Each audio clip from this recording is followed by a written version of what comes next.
ये आकाशवाणी है।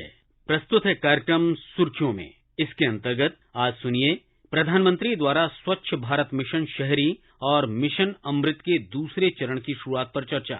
इसमें भाग ले रहे हैं स्वच्छ भारत मिशन के पूर्व महानिदेशक अक्षय राउत और आकाशवाणी संवाददाता कमल कुमार प्रजापति। प्रधानमंत्री नरेंद्र मोदी ने आज स्वच्छ भारत मिशन शहरी और मिशन अमृत के दूसरे चरणों की शुरुआत की। ये अभियान शहरीकरण की चुनौतियों से निपटने और शहरों की व्यवस्था को दुरुस्त करने की दिशा में अहम प्रयास हैं। 2030 के लिए तय किए गए सतत विकास के लक्ष्यों को हासिल करने में इन अभियानों से मदद मिलेगी। इस अवसर पर प्रधानमंत्री मोदी ने कहा कि शहरों को कूड़ा मुक्त बनाने, कूड़े कचरे की रिसाइकलिंग और ट्रीटमेंट के लिए स्वच्छ भारत मिशन शहरी का दूसरा चरण एक बड़ी भूमिका निभाएगा। देश ने हर शहर में 100% वेस्ट सेग्रीगेशन के साथ साथ इससे जुड़ी आधुनिक मटेरियल रिकवरी फैसिलिटीज बनाने का लक्ष्य तय किया है। इन आधुनिक फैसिलिटीज में कूड़े कचरे को छांटा जाएगा, रिसाइकिल हो पाने वाली चीजों को प्रोसेस किया जाएगा, अलग किया जाएगा। इसके साथ ही शहरों में बने कूड़े के पहाड़ों को प्रोसेस करके पूरी तरह समाप्त किया जाएगा। प्रधानमंत्री ने कहा कि मिशन अमृत के दूसरे चरण में शहरों की बुनियादी सुविधाओं जैसे सीवेज, पानी की सुरक्षित और स्वच्छ आपूर्ति को सुनिश्चित किया जाएगा। शहरों में 100% लोगों की साफ पानी तक पहुंच हो, शहरों में सीवेज का बेहतरीन प्रबंधन हो, इस दिशा में हम आगे बढ़ रहे हैं।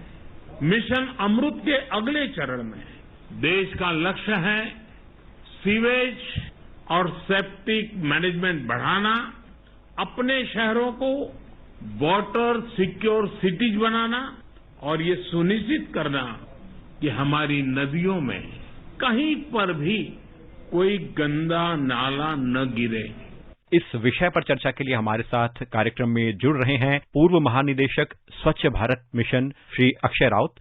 ठीक 7 साल पहले प्रधानमंत्री ने स्वच्छ भारत मिशन का आह्वान किया था और इसका हमने ये असर देखा कि गांवों में शौचालयों का निर्माण हुआ, जगह जगह साफ सफाई सुनिश्चित हुई, एक जन जागरूकता का अभियान हुआ और अब शहरों की व्यवस्था को दुरुस्त करने के लिए ये 2 अभियानों का दूसरा चरण प्रधानमंत्री मोदी द्वारा शुरू किया गया है। स्वच्छ भारत मिशन अभियान की उपलब्धि और जो ये अभियान का दूसरा चरण है, इनसे देश में बेहतर शहरीकरण और सस्टेनेबल व्यवस्था को बनाने में किस तरह से मदद मिलेगी? ये बहुत ऐतिहासिक दिन है। प्रधानमंत्री ने जब स्वच्छ भारत मिशन का जो शहरी कंपोनेंट है उसका दूसरी पर्याय का शुरुआत किया है और आपने सही कहा, एक बहुत ही बड़ा आइकॉनिक प्रोग्राम की और मिशन की और बल्कि एक निश्चय की शुरुआत हुआ था 2014 में। 600 मिलियन 60 करोड़ उस टाइम ओपन डेफिकेटर थे इंडिया में। ये बात था कि पहले सबको शौचालय के एक्सेस और यूसेज हो, सेफ टॉयलेट की जो सुविधाएं हैं सबको मिले और सब उसका व्यवहार करें।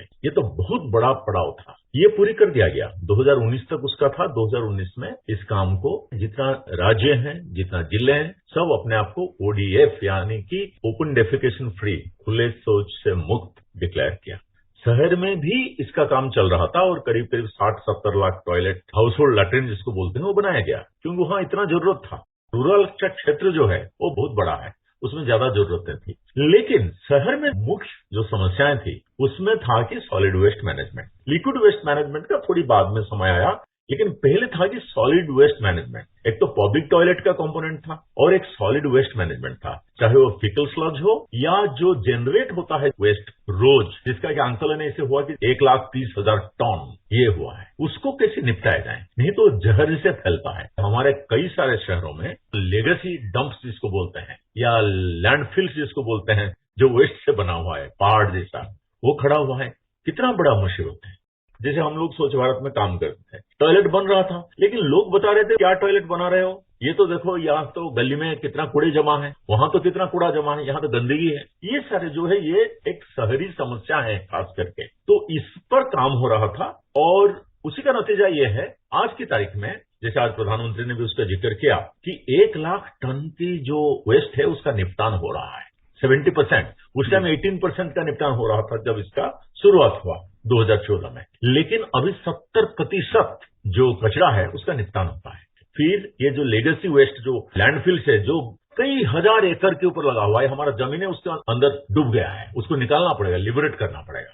इससे आज जो हुआ उससे एक चीज आप सोच लीजिए कि कोई काम को एक अधूरा नहीं छोड़ना है, इसको आखिरी तक लेना है, चाहे वो सस्टेनेबिलिटी डेवलपमेंट गोल जैसे आपने कहा उसी के साथ जोड़कर हो, या अपना देश में गरीब मार्जिनलाइज जो लोग हैं जिनके ऊपर गंदगी का सबसे बुरी असर पड़ता है, चाहे गांव में रहे या गांव से शहर को जो आ रहे हैं। आज प्रधानमंत्री जी ने उसका भी जिक्र किया और बाबा अम्बेडकर का नाम लेते हुए किया कि उनका जिंदगी के ऊपर गंदगी का प्रभाव और उनसे उनका जो नुकसान, इसको रोकने के लिए बहुत एक इक्वालिटी की तरफ काम है। जो स्वच्छ भारत अभियान है, जो कि प्रधानमंत्री महात्मा गांधी जी से इंस्पिरेशन लेके खुद देश के सामने रखा, आज की तारीख में अगर सेकेंड फेज लॉन्च हो, ये बहुत बड़ा एक रीइंफोर्समेंट है और प्रधानमंत्री बार बार इसका आगाह कर रहे हैं कि काम खत्म नहीं हुआ, ये लिविंग स्टाइल के साथ जुड़ा हुआ है।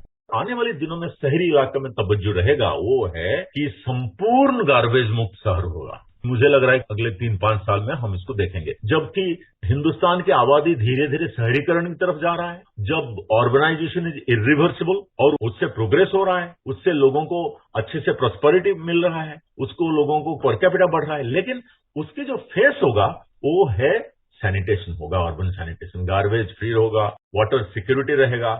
जितना भी गंदी पानी धीरे धीरे आएगा उस पानी को बिना ट्रीट किए कहां भी डलने नहीं दिया जाएगा और सारे लैंडफिल्स क्लियर होंगे, प्लास्टिक्स बैन होंगे और कूड़े का सफाया होगा और जो ओडीएफ बना है उसको कायम रखा जाएगा, पब्लिक टॉयलेट्स का अच्छा मेंटेनेंस होगा। तो एक आने वाली अर्बन ट्रांसफॉर्मेशन की जो प्रधानमंत्री जी का या मोदी सरकार की जो परिकल्पना है उसमें सैनिटेशन का अहम भूमिका रहेगा। सरकार ने स्वच्छ भारत मिशन में 2 बातों पर फोकस किया। एक तो कि लोकल गवर्नेंस की भागीदारी, चाहे वो ग्राम पंचायत हो, नगर पालिका, नगर निगम हो, उनकी जिम्मेदारी और उनको निर्णय लेने के लिए भी भागीदार बनाया।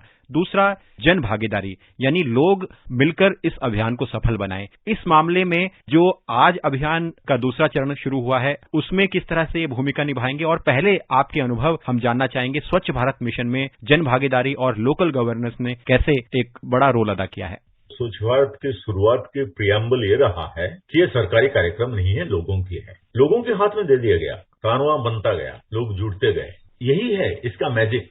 लोगों में स्वच्छता की तरफ या गंदगी से लड़ने की तरफ, जैसे महात्मा गांधी दांडी किए थे, चंपारण किए थे, उसी तरह का लोगों को जोड़ के प्रयास शुरू किया गया और वो प्रयास के स्पिरिट अभी तक भी कायम है। ये सबकी कार्यक्रम है। 2 डिपार्टमेंट है, जैसे ड्रिंकिंग वाटर सैनिटेशन जल शक्ति मंत्रालय में, और एक है शहरी विकास मंत्रालय जहां आज प्रधानमंत्री बैठे थे और जहां आज स्वच्छ भारत मिशन का 2.0 लॉन्च हुआ। जितना भी भारत सरकार के डिपार्टमेंट, बल्कि डिपार्टमेंट के बाहर जो है गैर सरकारी संस्थान और कॉर्पोरेट और मीडिया, ये सबका इसमें दायित्व बनता है और काम करने का दायित्व अधिकार दोनों बनता है। क्योंकि स्वच्छ भारत एवरीवन्स बिजनेस हुआ, इसीलिए वो सक्सेसफुल रहा। आज की तारीख में आप और एक चीज देखे होंगे, लोगों की जोड़ने का जो बिना लोगों से नहीं काम चलेगा, वो तो एमओयू आपने देखा, इसलिए एमओयू का जिक्र आप कर रहे हैं। यूएलबी स्थानीय इकाइयां जो हैं वो उसमें रोल लेंगे, जैसे रूरल साइड में पंचायत काफी रोल लिया।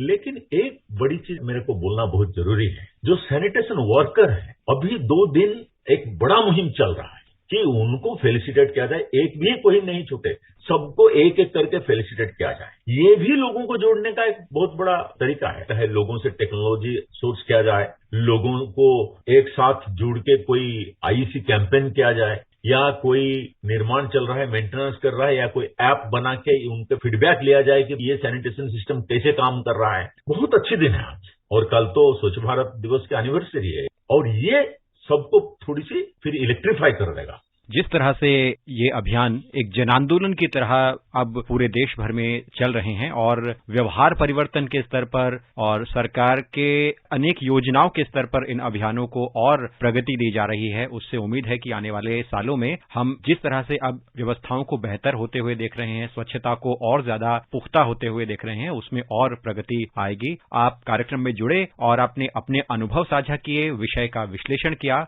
हमसे जुड़ने के लिए आपका बहुत बहुत धन्यवाद। धन्यवाद, नमस्कार। अभी आप सुन रहे थे प्रधानमंत्री द्वारा स्वच्छ भारत मिशन शहरी और मिशन अमृत के दूसरे चरण की शुरुआत पर चर्चा। इसमें भाग ले रहे थे स्वच्छ भारत मिशन के पूर्व महानिदेशक अक्षय राउत और आकाशवाणी संवाददाता कमल कुमार प्रजापति। ये कार्यक्रम आकाशवाणी के समाचार सेवा प्रभाग द्वारा प्रस्तुत किया गया।